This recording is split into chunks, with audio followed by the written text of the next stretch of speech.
नमस्कार बच्चों, स्वागत है आपका अपने YouTube चैनल देव हिंदी क्लास में। कैसे हैं सभी? उम्मीद है सभी अच्छे होंगे। तो चलिए एक और टॉपिक के साथ हाजिर हुआ हूँ मैं, जिसका नाम है व्याकरण। सबसे पहले हम थोड़ी सी बात करते हैं व्याकरण के ऊपर। सबसे पहले समझते हैं व्याकरण को। कैसे समझते हैं? आप ऐसे समझ सकते हैं व्याकरण को कि जैसे सड़क पे चलने के कुछ नियम होते हैं, वैसे ही व्याकरण को समझने के लिए उसके अपने एक नियम होते हैं। व्याकरण करता क्या है?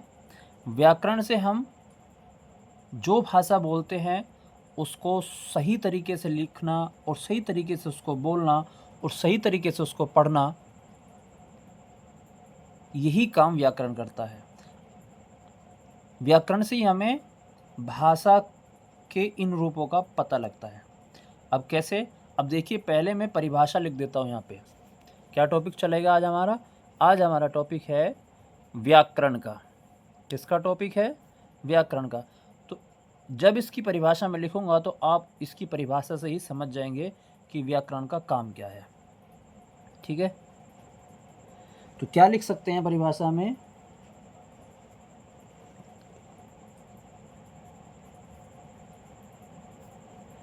भाषा को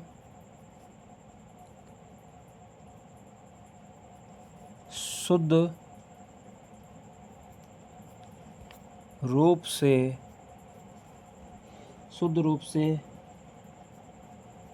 लिखना,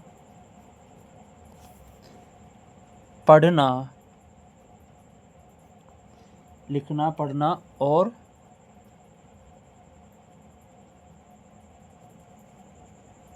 बोलना। शुद्ध रूप से लिखना, शुद्ध रूप से पढ़ना, शुद्ध रूप से बोलना,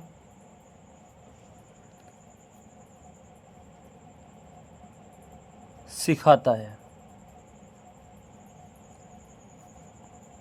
आपको समझ आया होगा परिभाषा से, यानी कि व्याकरण भाषा को शुद्ध रूप से बोलना, शुद्ध रूप से पढ़ना और शुद्ध रूप से लिखना सिखाता है। तो व्याकरण का काम क्या है? भाषा का शुद्ध रूप का ज्ञान कराना, यानी कि भाषा को जो भी बात हम बोल रहे हैं उसको सही तरीके से लिखना, पढ़ना और सही तरीके से बोलना हमें व्याकरण से ही पता चलता है। तो पता लगा व्याकरण का क्या काम है। ठीक है, चलिए आगे चलते हैं। आप यहाँ समझ सकते हैं, जैसे मैं एक उदाहरण से आपको ऐसे समझा दूँ, अब और आसान हो जाएगा। जैसे हमने लिखा, क्या लिख सकते हैं हम? एक उदाहरण से हम यहाँ आपको समझा देता हूँ।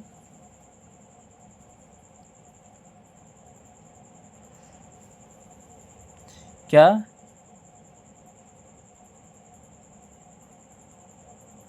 ध्यान से समझना। लड़के खेल रही है।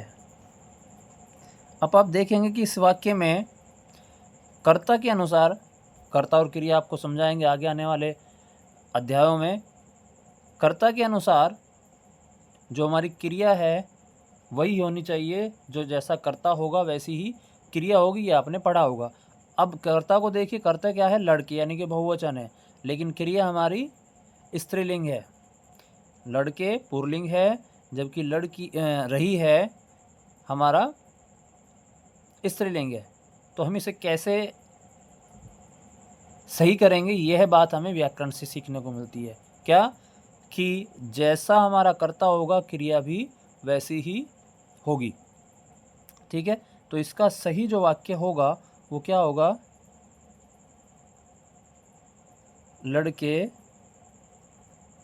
खेल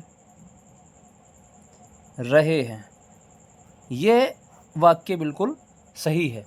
ठीक है, तो इसी तरीके से हम व्याकरण से सीखते हैं कि हमारी भाषा सही तरीके से कैसे लिखी जाती है।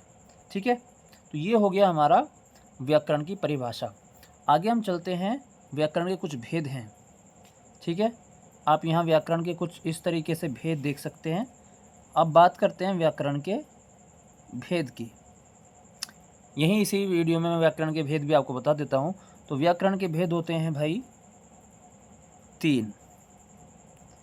बड़े शॉर्ट शब्दों बड़े ही कम शब्दों में मैं व्याकरण के भेदों को स्पष्ट करूँगा, ध्यान से समझना।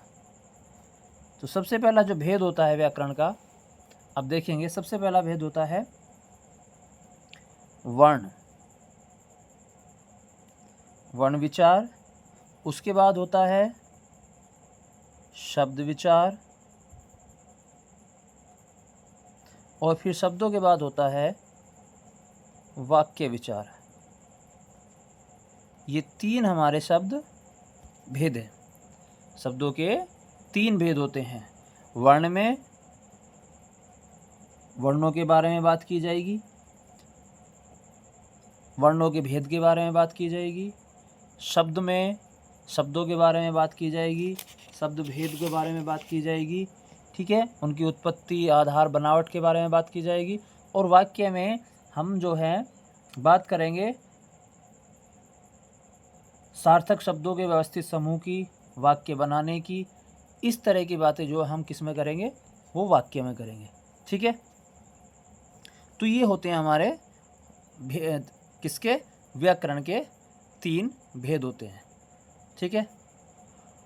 तो ये था आपका व्याकरण। उम्मीद है आपको व्याकरण के बारे में समझ में आया होगा। अगर वीडियो अच्छी लगी हो तो वीडियो को लाइक करें, शेयर करें, सब्सक्राइब करें। राधे राधे।